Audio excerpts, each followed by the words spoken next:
Here's a clip from this week's episode of Krewe Japan Podcast. Jokichi Takamine, the earliest bridge between New Orleans and Japan, featuring Steve and Lyman of Japan Distilled Podcast. Streaming now.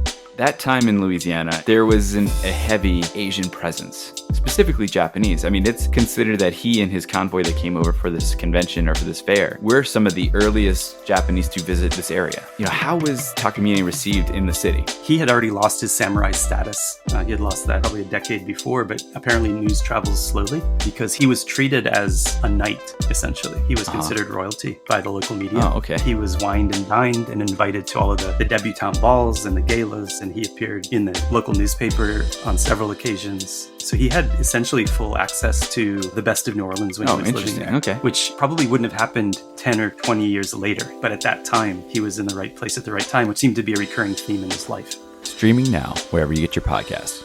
Check it out.